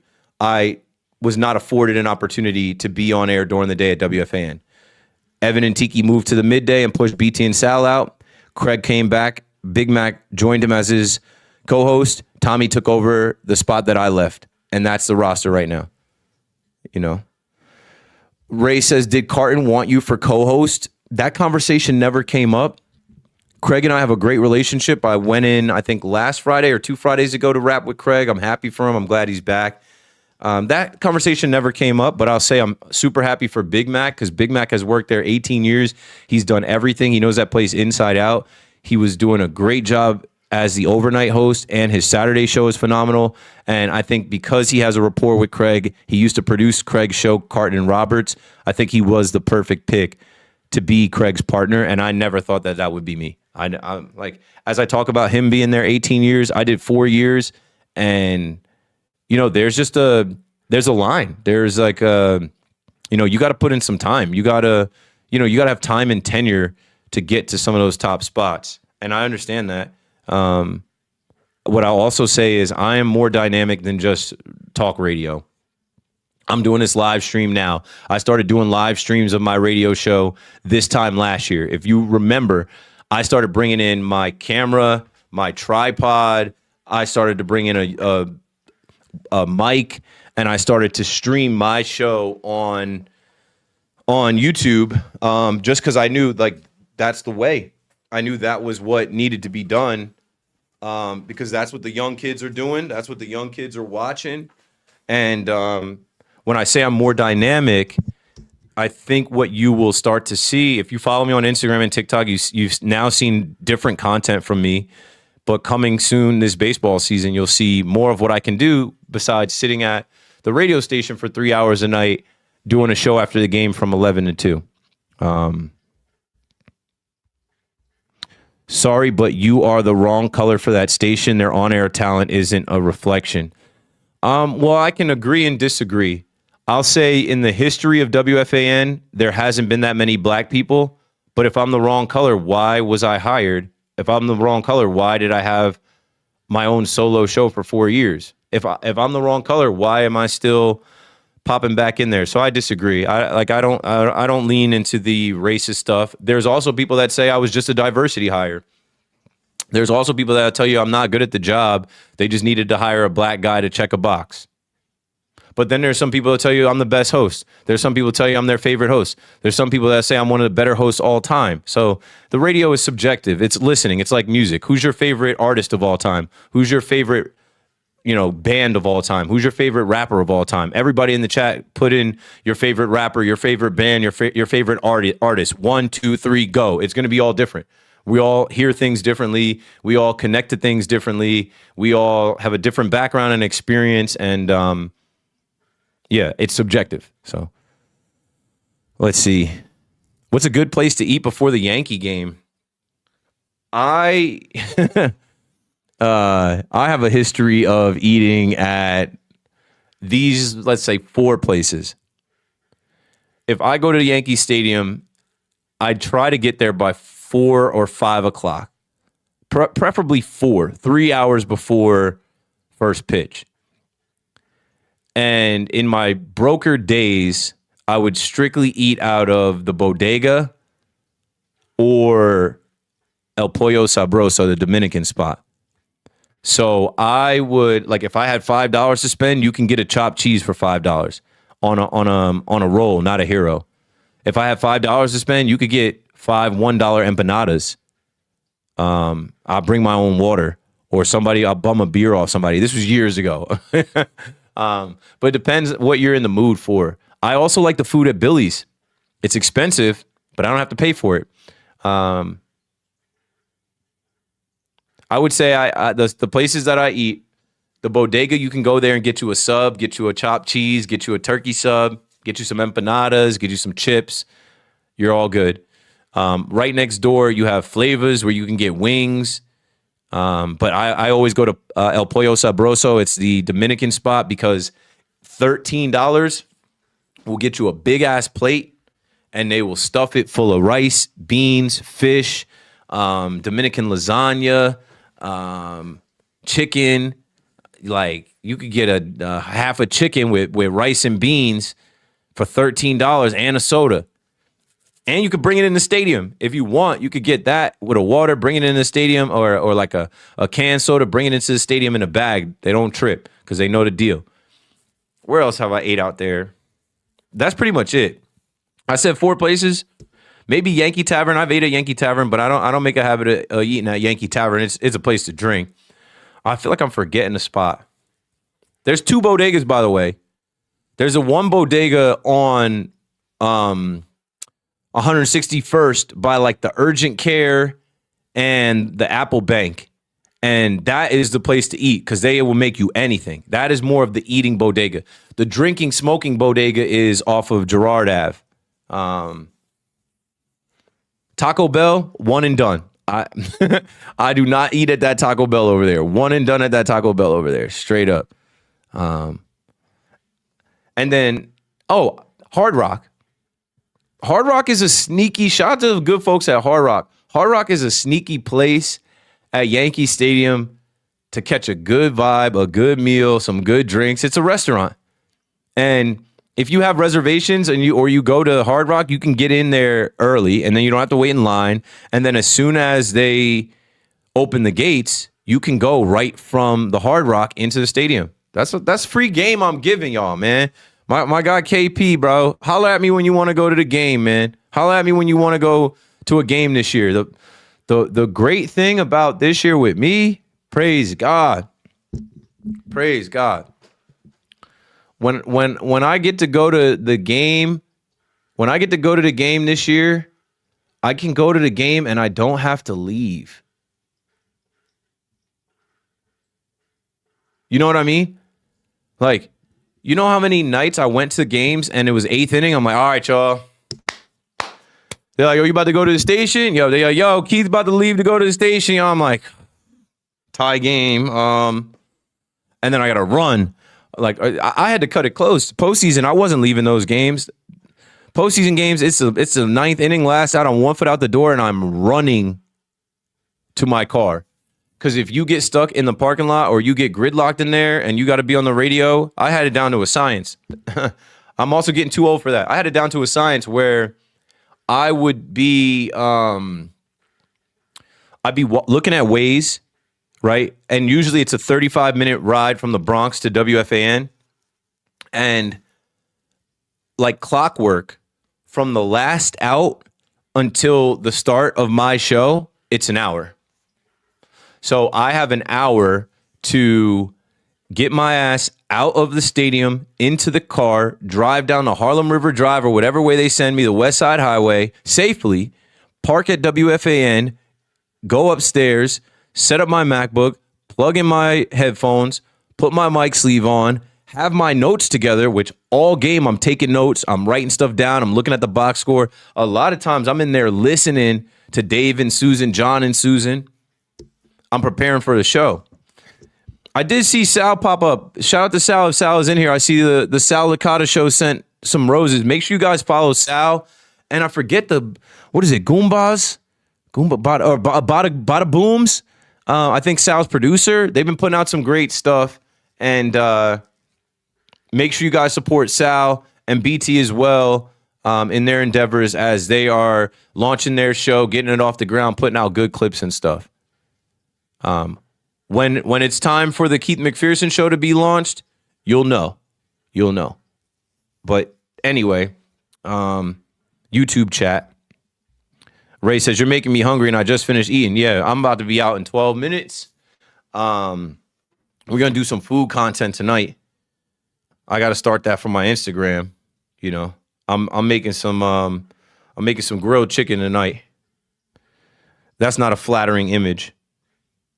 Nobody likes to look at the chicken when it's, not together yet. I got the chicken seasoned up. You feel me? So on my Instagram, TikTok, or whatever, we'll put out some food content so you can see how I chef it up. You know where I'll be at the door waiting. Yeah, I mean, I'm Spiro. I like I just was saying, Spiro, and let me follow Spiro back. I eat at Billy's. Like, not for nothing. And shout out to Joey, because Joey always looks out. Joey be like, yo, did you eat? And he'll know. I'm like, nah, I didn't eat. He's like, you want some? Yeah. So Joey will get me a wrap or some fries or whatever. I eat the food at Billy's. I like the food at Billy's. But yeah, now I'm out there. And my plan is to stream a lot of the games, like right here in this room. I have this monitor set up. I'll stream the games. But when I'm not streaming the games, we're at the stadium and I'm going live from the stadium. Edwin says, I commend you in doing your own thing. How's it going? Great. What I'll say is the impetus for my decision, the main factor in my decision was I need to be a better husband and father for my son. And I have done that since Thanksgiving. And now what I'm lining up is the next things in my career. And like I said, I'm thankful for WFAN because I'm still able to do part-time shows and fill in and make some money there. I'm making money off my social media. I'm making money off of influencer marketing. I'm making money off of hosting events. And I put money away. I prepared for this. I'll say, like, I did a few things like appearances. I did an appearance at Lowe's. I did a Tullamore Dew bartender combine. I did a whole commercial with Ford. I did this activation with Golden Set. I did this activation with Fanatics. So, like, I had my regular WFAN checks, but then I had this extra money coming in, and I just kept saving that and putting it to the side and saving it and putting it to the side. And when I really ran my race and I felt like I needed to make a change, I knew that I could make that change without putting my way of living and family life in jeopardy. And I'm blessed. God is good because more opportunities came my way. Like with the influencer marketing stuff, like I think if you guys saw, and like I just play, I'm always trolling. I put out this video. I was like, are you popped? Are you broke? Did you get fired? Did you lose your job? That was a $3,000 activation from super.com. They were looking for new influencers that never used their thing, and then like influencers that weren't too big that could use their platform and do like a real life story. And it was perfect. I posted it right before Christmas and the money hit Christmas Eve. I was able to buy extra food, drinks, gifts. Like it was amazing. Like the fact that we're in this internet climate where like if you have followers and you're able to shoot content and make videos, somebody will pay you for it. It's great. It wasn't like this 15, 20 years ago. It wasn't like this when I was in college even. You couldn't imagine where we've gotten from the time I was going to school to, be a radio television guy to now. I wanted to bring this up. And Karan says too, what about your runway? I saw you in the mall. My modeling, what I'll say, the modeling stuff is not something that I really want to do. I did that modeling shoot in October. And I got paid for that in October. So I don't like that. Like they're using those images of me and that girl eating like our steak dinner at Ruth Chris or whatever. That's funny. People was like, is that your wife? I'm like, no, it's a paid model. The modeling career for me started in 2018. I got tired of applying to jobs. I quit my job in 2018 in July. I applied to jobs every day. I was confusing the universe. I wanted to be a content creator. I wanted to be a podcaster. I wanted to be an influencer. I wanted to just be myself. But I felt like I needed the benefits. I needed the comfort. I needed the stability of those jobs. What I found was once you get past Thanksgiving into December, nobody's responding to your cover letters, resumes, your applications. So then what I did, and I used to be I'm still in good shape, but like I always used to say, you can't be unemployed and overweight. You can't be out of a job and out of shape. So I was like 6-pack ripped. I applied to like 20 modeling agencies in the city and I sent like shirtless pictures, side profile, headshots, all of that. And I got my first contract with BMG Modeling. And shout out to my guy Mike Lyons over at BMG Modeling. It was a great experience, but I got that contract in 2019. I went on a bunch of castings and then the pandemic hit. And honestly, when the pandemic hit, that's when they really started to do what's called a self-tape casting. And during the pandemic, I was just drinking and sad and worried and like thought the world was going to end. And I was depressed for a little bit because I had just started to get some motion. I remember telling people 2020 vision, baby, I'm out here, I'm going to be what I'm going to be. And I felt like that had slowed my progress. So I stopped doing the modeling, but, my wife just came home. I stopped doing the modeling, but that modeling opportunity came up and it was great. And now that, multiple people have gone to that mall and have seen that, but like, I'm not pursuing modeling gigs. I'm not submitting for modeling stuff, but it is another avenue for me if I choose so. So shout out to KP for mentioning that. There's a lot of ways to get it, bro. There's a lot of ways to do things. And that's what I meant when I said I'm more dynamic than just a nighttime radio host. I did it for 4 years. I'm blessed to have the opportunity to have done it for 4 years. But now I got to evolve and get to the next thing for myself and my family. And speaking of the next thing for myself and my family, Isaiah Kiner Falefa. Tell me you guys saw IKF and this goofy ass statement that he put out today or was it? Yeah, it was today. I'm putting it on YouTube right now. IKF says that the Jays were glad to face the Yankees in the playoffs. Isaiah Kiner Falefa says the Blue Jays were glad to face the Yankees over the Red Sox in the ALDS because they were the easier matchup. Tim Healy of the Boston Globe reported that. He said that the Jays advanced after winning the series, yada, yada, yada. The Red Sox, who now have IKF on their team, finished third. And so my reply to that was, I was glad he got thrown out at home. If you remember him trying to tag up or whatever, he got thrown out at home. IKF, what you doing, bruh? Like, we get it, bruh. We get it. You are a former Yankee. It didn't go the way you wanted it to here, but you're a Yankee fan. We all saw the picture of you and your pops in the bleachers as a kid, and now you're on a Yankee hate tour. You go to the Blue Jays, you go to the Red Sox, you talk down on the Yankees. We're going to remember that. We're going to remember that. We're going to remember that. And then last but not least here, let's see if we can do this. Interesting note Joel Sherman mentioned. Should the Yankees send Anthony Volpe down and he spends, let me put this up on the screen because this is something that I saw and I was like, I didn't even think about that.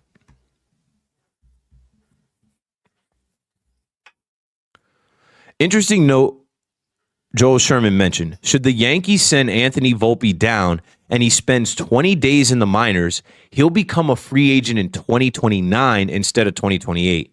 That also affects his salary for arbitration. You can book it. You can book it. If you don't think that the Yankees are going to do that, of course they are. And they should do that because I've been talking about Volpe and I'm like, don't rush him back. He didn't have enough time to develop in the minors. Use this as some developmental time. He's got to be sharp in the field. He's got to be raking at the plate before you bring him back. And we may get tired of Caballero by May. Do not rush Volpe back. So, yeah, Joel Sherman wrote this article. I do not subscribe to the New York Post, but it says, no, Ben Rice won't get buried because the Yankees signed Paul Goldschmidt. And I guess in here he goes on to talk about Volpe. But I thought that was an interesting nugget. I thought that was an interesting note. They should. Why can't Volpe spend 3 weeks in the minor leagues? Is he above that? Why can't Volpe go to Somerset for a little bit? Why can't, I don't know. I think that's got to be in the cards. I think that's got to be in the cards. All right, I'm about to wrap this up here. Appreciate everybody rocking in the chat. We crushed it on TikTok for, the thing about TikTok is you got to stay on live. People come in and out on Twitter and YouTube, and that's cool. But TikTok, you got to stay on. On TikTok, we're approaching 4,000 people that have seen this live, 61 people watching live, only 11 people followed. They're like, I'm not following this long-haired, dark-skinned guy. This is America. This is America. This guy is one of those Bad Bunny types. Bad Bunny, ba, ba, ba. What else? I talked about the Super Bowl. There's nothing to talk about. The Seahawks won, and they dominated, and I expected them to. And congratulations to Seattle. KK Irish, what's up, Keith? Let's go Yankees. Let's go. It's time. We'll do a live tomorrow. I'll do a live tomorrow after Aaron Boone speaks because it's on tomorrow. Like once pitchers and catchers report and Aaron Boone talks, then it's up, bro. We're in the season. And you can expect me to do some lives. You can expect me to be available at night. Like I said, I understand I did 4 years of nights on the radio. I can't tell you how many people are like, what are we supposed to do after the game now? Well, I might be at the game and I might go live from the street, have my tripod, have my phone, have my mic set up. I'll interview fans out there. Or if I'm here, we will do a live stream of the game with the Score Bug. We'll have the chat for anybody that wants to watch at home and watch live with me. And then after the game, what I'm going to make my new KM to AM, I plan on doing some post-game shows after the game, talking to fans, going over the box score, going over the big moments in the game from 10:30, 10 to midnight. So KM to AM will shift from my WFAN show to being my Yankees post-game show right here from home. And I think that's a good plan. And I got some other plans that I can't tell you about, some things I can't reveal, but that's what we're going to do for the Yankee fans to keep it rolling once we get into the season. So I got to wrap this up here. We just hit 2 hours on YouTube and Twitter. Let me make sure I didn't miss anybody in the chat. Oh, Santander is out. Where is this? See, so Santander was out most of the year last year, but they paid him, gave him that money. Yep. Santander, I'll share it. Anthony Santander will be out for your Toronto Blue Jays. If there's any Canadians in the chat, he'll undergo left labral shoulder surgery and miss 5 to 6 months. Cooked. Wrap him up. Out of here. Dunzo. So,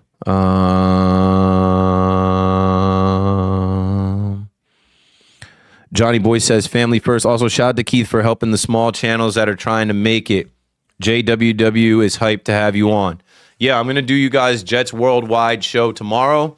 I'm also going to do EJ Stewart's 40 Lives and 40 Nights show tomorrow morning, and then I'll do my live in between. And I think that's a good way to end it. When I did my content creator roundtable, my whole message was I'm sharing the light, right? I put my announcement out there that I was stepping down from WFAN and I went viral. And when I saw that many people viewing the video, commenting on the video, and I saw my numbers go up, I'm like, okay, what do I do next? And I think next is to share the light. I'm blessed. I'm going to keep winning. I'm blessed. I'm going to keep having opportunities. But how did I get my opportunity at WFAN? There was enough podcasts and enough videos on social media. I didn't have a reel. My dad didn't work at the station. My grandfather didn't work at the station. I didn't send a resume or cover letter in. I got an audition based off of what I did creating content online around the Yankees, around the Nets, and around the NFL. And so I really do feel like, as I showed you guys before, this thing with the content creators, right? I think if you aspire to be in this space, there's never been a better time. The technology is amazing. These iPhones are insane. The new iPhone is sick. And even if you don't have the new iPhone, all this technology is dope. I'm sitting in here with a 4K camera, a brand new MacBook, iPhone, microphone, LED lights. I got everything I need to produce and make content. And just start. Just start practicing, start putting yourself out there. You don't know where it's going to lead you as far as money, opportunities, tickets, merchandise. Like I said, bro, I didn't go to the Super Bowl, but they sent me a nice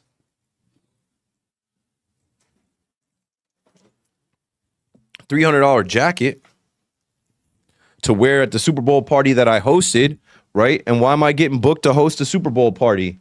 Because they know me from the radio. They know me from my content. They know I'm not shy. They know I'm not afraid of a microphone. So it's like, hey, bring him in here, put him in front of everybody, have him address the room, and then have him interview everybody. And yeah, hit me up. You need me to host your event? I'll host your birthday party. Hit me up. I'll host your Valentine's Day. All right, I got to roll. I got to go get my son. That's it. Appreciate y'all. Yo, this is the last time I'm going to ask y'all, and I don't ask for much. If we had 4,229 people on TikTok view this live stream and only 12 of them followed, 31,000 likes, 55 people watching now, as I end this stream, that number should go up from 12 to 13. Thank you. Appreciate you. And you know how we end this. Stay blessed, stay up, and stay ready so you ain't got to get ready, man. Thanks for watching. We'll do this again tomorrow after Aaron Boone speaks and after the Yankees all report. And we hopefully don't get any bad news from Yankee land. So I got to go get my kid. And I appreciate everybody for rocking. Thanks for watching. I'm out.